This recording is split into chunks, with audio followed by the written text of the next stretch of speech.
some people not liking the company, the brand, the positioning, all that. But then it attracts certain people, which is the whole intent, to try to find your ideal client. If anybody is taking anything away from like these topics that we talk about and how we find solutions, the answer is play. Like the answer is play with it. Like put AI down like a ball of yarn in front of a kitten, and I want you to whack it around. Like take the plastic off, skip the instructions. This is what I do anyway. Like, yeah, I'll figure it out. Like if I get stuck, I'll go to the instructions. I'm not going to go to the instructions. I'm going to Google it. Now I'm going to go to AI. What was I fixing the other day? Oh, my Wi-Fi. I didn't realize, like, on my camera right now, I'm very, very clear, but my Wi-Fi has started to suck. So it was like, do these 3 things. So I bought 2 things on Amazon, and I'm gonna hardwire into my router now. And it's like, you're 90% of the way there. I'm like, great, see ya. That's a different way of solving a problem. People are now solving those problems for themselves. If you want to be the solution, you need to be in front of how this thing picks the answer. Ta-da. So yes, people want to solve their own problems in a certain way sometimes. I also have a little bit of an early hunch. The folks that found me on ChatGPT or the one guy I mentioned a couple of weeks ago, maybe a month or so ago, through Grok, did not convert. He did not convert to be out-of-pocket, self-pay, whatever. So he wants to use his insurance. I actually asked him how much he thought it would be for an in-network, for a home visit in New York City. He's a younger guy, probably 20s, 30s, whatever. So maybe not as much discretionary income.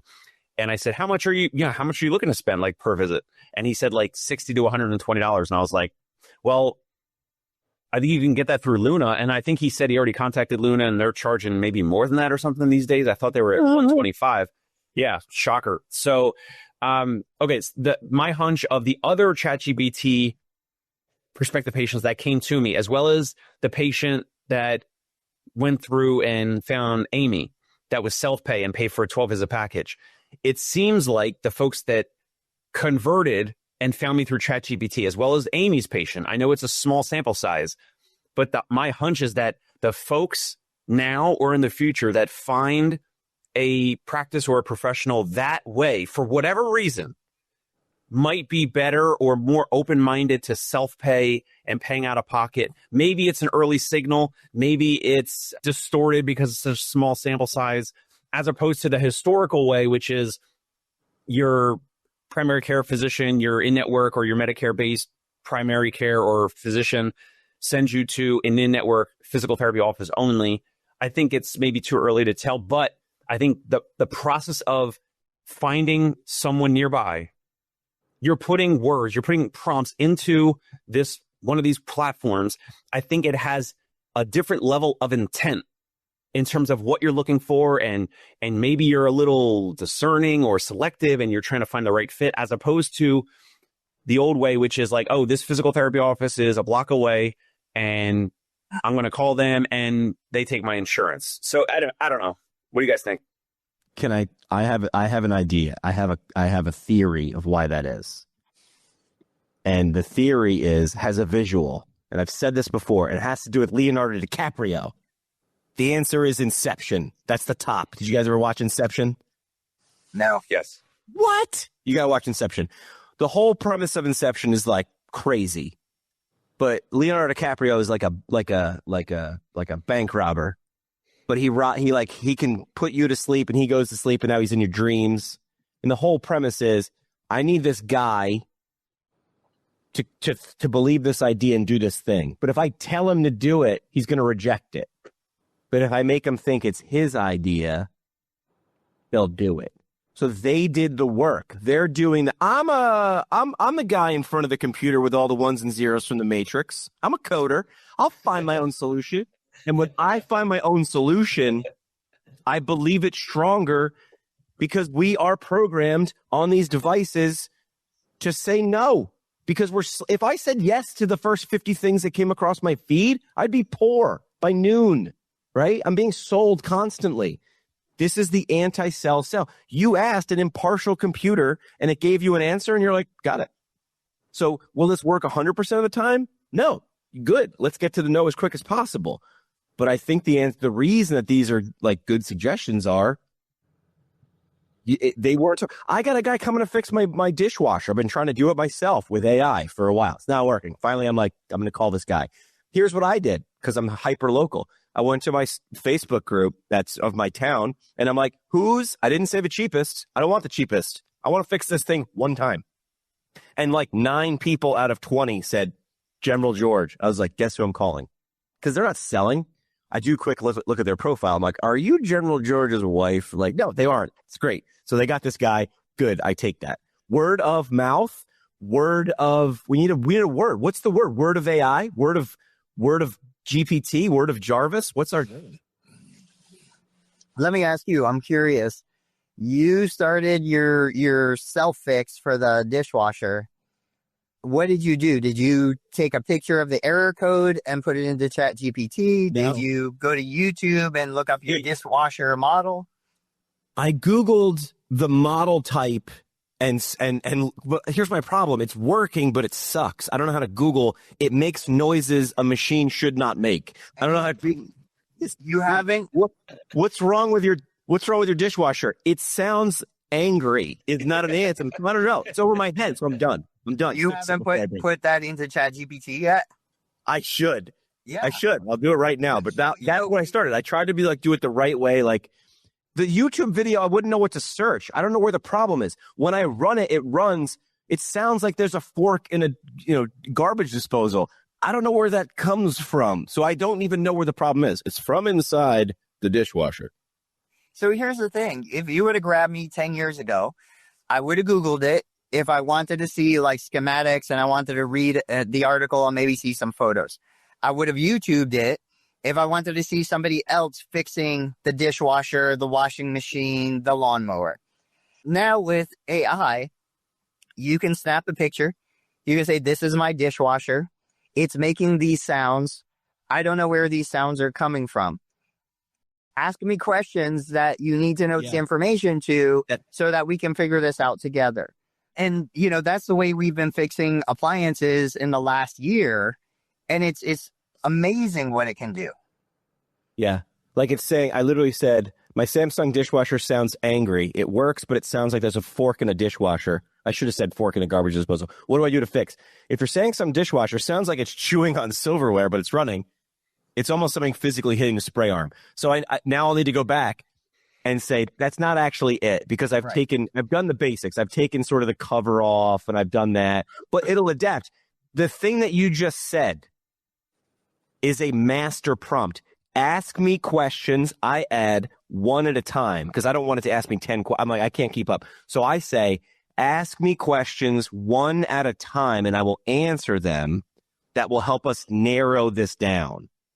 So that is a power move that I sort of learned by accident whenever I'm working on a project, because these AI, they want to like give me the whole plan. And I'm like, too much. I want to see the reasoning.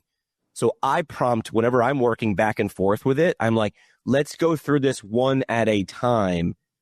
And I even sometimes get lazy. I go, why don't you just give me multiple choice? And then I just sit there and hit A, B, D, A, C. And it's sort of narrowing things down for me.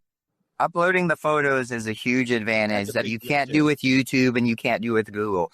Correct. Jimmy's illustrating what Dave has been saying, which is a gap in the knowledge base right now. Jimmy is a smart guy. He's using AI all the time. He didn't immediately think, I'm going to go to AI for my dishwasher problem. Right. Just like the patient sitting at home isn't immediately thinking, I'm going to go to AI for my shoulder problem. Right. And the patient sitting at home doesn't necessarily know how to communicate with AI to tease out the solution to their shoulder problem. I have zero doubt that AI today, right now as it is, can fix every orthopedic problem we are dealing with. It's not that AI can't do it and do it well. It's that the user, human interface, we don't know how to communicate what needs to be communicated in order for AI to access the information. So the value gap, and this is where I think we come in. The value gap is, you have a problem. I know AI can fix it. Pay me to be the in-between that connects your problem with the solution. What's really interesting, and I don't know if you guys followed this, IBM stock dropped like so many billions of dollars because Anthropic came out and said, we can fix Cobalt code better than humans. And a huge part of IBM revenue was fixing inefficient old Cobalt code. Wow. That's where we are. Like, the solution to every orthopedic problem already exists. The only reason we have a job and the only reason we're getting paid is because we're fixing an inefficiency in the market. Once that inefficiency is gone, once a population understands how to use AI as well as we understand it, we're done. There's nothing left for us to do. The juice has been squeezed. We need to move on to the next thing. Right. Yeah, the access to knowledge is gone. The barrier to access to knowledge is gone. We used to say we have access to almost all of human history's knowledge with Google. Now we have it. We still have it with AI, but we have practicality and usefulness.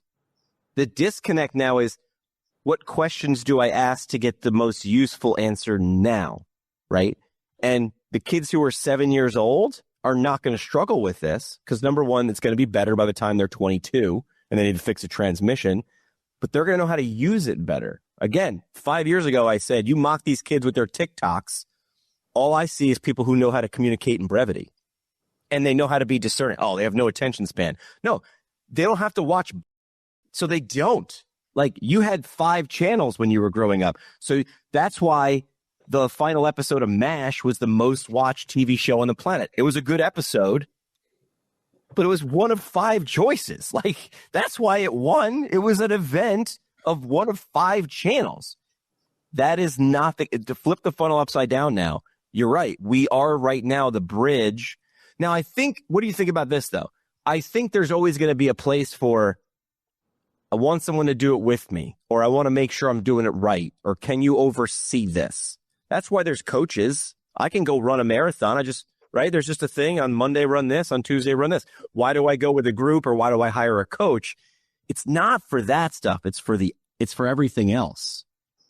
And those folks will be able to continue to raise their prices over time. They will always have a spot in the marketplace, not because they're the cheapest, but because they have some insight or unique leverage, or they have some amount of value that is different than what the consumer would find if they just try to do a YouTube video for the dishwasher.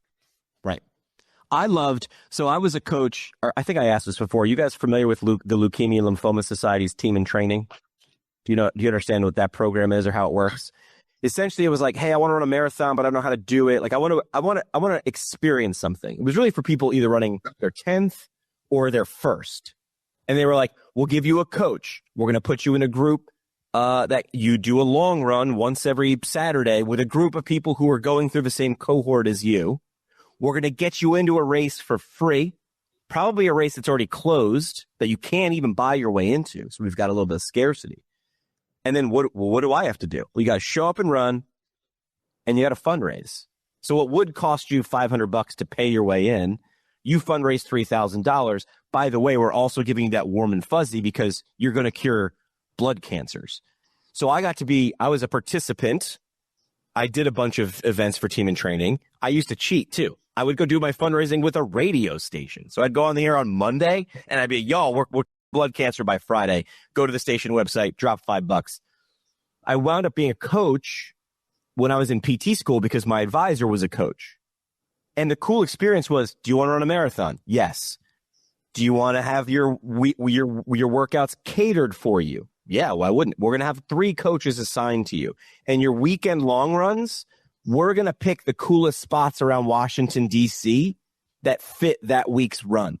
So it was like you had a Sherpa, a concierge. Was that worth you going out and fundraising $3,000? Yeah, because it wasn't $3,000 for you to go be bougie. You were doing it under the banner of also curing cancer. Like, all those things lined up perfectly. It took me 10 years of either fundraising or coaching for Team in Training. The logo is TNT, right? And the AC/DC song, TNT, was the motto.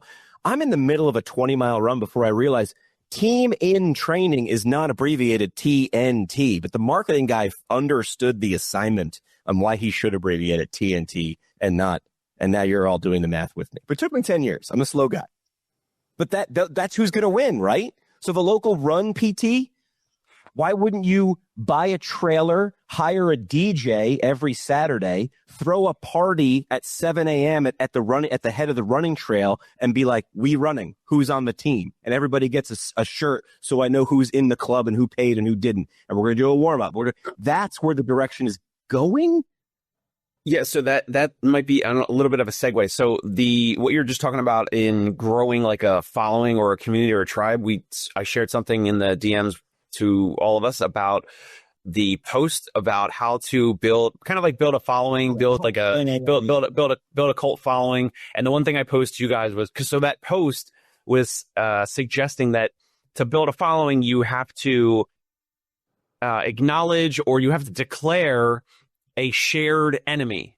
And Jimmy, I don't think you initially liked it, or I don't think it initially made sense. And I pitched to you guys, I said, so for Concierge Pain Relief, would my common enemy be in-network physical therapy, or would it be average treatment, whatever that is? Or like who would be my potential enemy? And of course that will result in some people not liking the company, the brand, the positioning, all that. But then it attracts certain people, which is the whole intent, to try to find your ideal client, your ideal community member, prospective patient, tribe, cult, whatever you want to call it.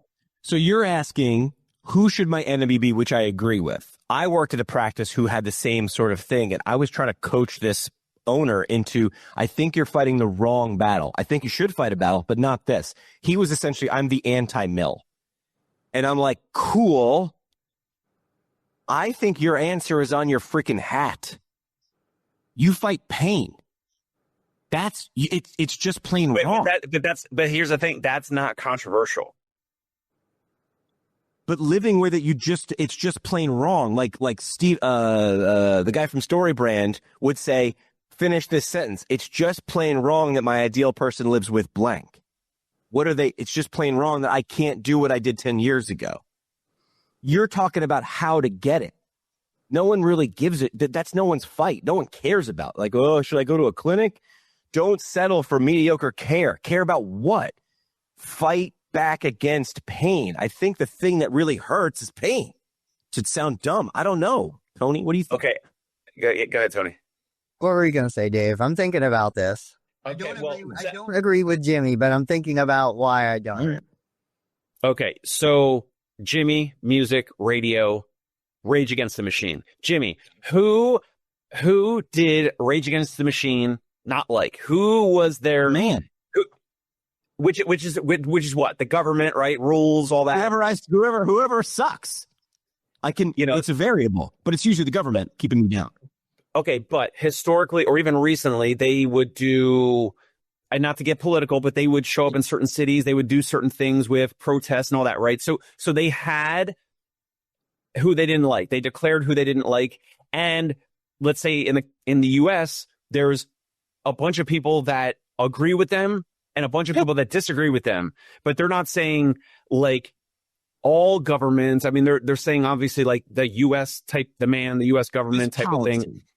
This policy, whatever it might be. So they declare, and historically they had a lot of content, music, lyrics that was all like 100% about this. They even they were on SNL. Did you hear this story about what they did with the US? They did something with the flag, with the United States flag.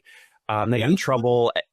Yeah, Ray. This was back in like, I think Dick Cheney was like the host of SNL. This was like back in the George W. Bush, Dick Cheney years. And I think Dick Cheney was like the host or like a guest or something on SNL. And Rage was the musical act for Saturday Night Live that weekend. And they wanted to do something with the flag. I think they had the flag on the stage, but it was like upside down or something, like to be like in protest and not liking the military stance of Bush and Cheney and all. And obviously Cheney like ran a lot of that. So they did something and they got in trouble and all that, but it was like, obviously it was in the headlines and they were never invited back to SNL ever again to perform. But they declared, they didn't say like, we don't like structure and rules. Like they were specifically saying like, we don't like certain politicians or policy. this thing that's going on, this is wrong. And the people that understood Rage Against the Machine and their stance, some people, it attracted people to their lyrics and the music, and other people, and they didn't even have to necessarily like the music. It was more like they like Jerry Durham, obviously, is likes Rage Against the Machine. But then there's other people that would hate Rage Against the Machine, regardless of the music. They would hate them because of their political stance. And that's the thing is, with a physical therapy practice, what are some other ideas as we're riffing on this? Should it be a localized or regional or national type of competitor that's pushing them down or holding them down or perceived to be some type of thing in the way, as opposed to pain, which makes a lot of sense. But it's like, I mean, everyone though, Jimmy, everyone hates pain. Who likes pain? That's a great business to be in then. If everybody, but here's the thing. I know, but from the recent things in the news, like the things that get the most headlines are when it's 50%, like polar opposites, polarized. Yeah. Pain is not polarizing. Everyone hates pain. Right. So you're raging against the fact that, like, why are you apathetic about trying to change your life? I agree with Dave. I think that there needs to be, like, every country needs to have an enemy. Every team needs to have an adversary. Like, this is just part of human nature. No matter how much we want to connect and relate and share flowers, we are always going to hate somebody. You're always going to find a reason to hate another community, to rally against that community. And this is part of it. It's manufactured, and a lot of times, even in real life, it's manufactured. I don't think a manufactured "we're against pain" is the right solution. But also, when I look at what's been tried and failed, I definitely don't think fighting against mill clinics is that's not going to work. I don't think fighting against chiropractors is going to work. I don't think fighting against a lot of the things that have already been done. So now you're trying to find, okay, how do we identify a community of individuals? It's like, is it people who feel good and feel smart because they're not doing pain medication or pain injections? Like, is the enemy the narcotic? Is the enemy the surgery? Is the enemy the injection? Is the enemy the person who thinks they want a quick fix, even though probably your client would like a quick fix, but, your client has tried that and it hasn't worked. So that group of people who want the quick fix, they're idiots, they're stupid, they're fooled, they're brainwashed into thinking that surgery is the solution.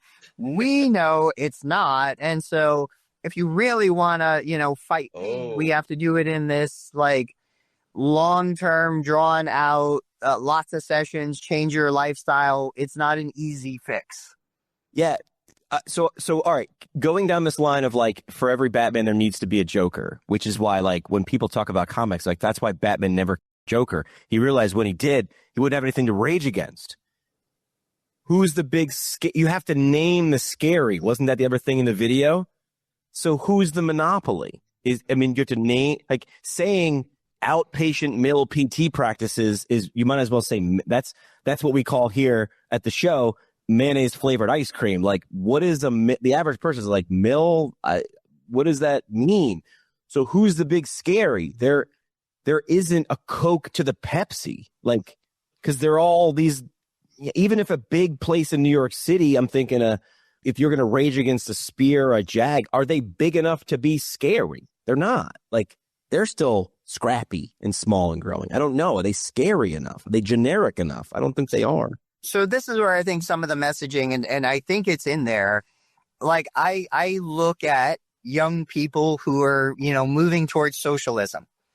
And I think of the media, and I think of the messaging, and I think of what I'm hearing, and I can understand the appeal on their side.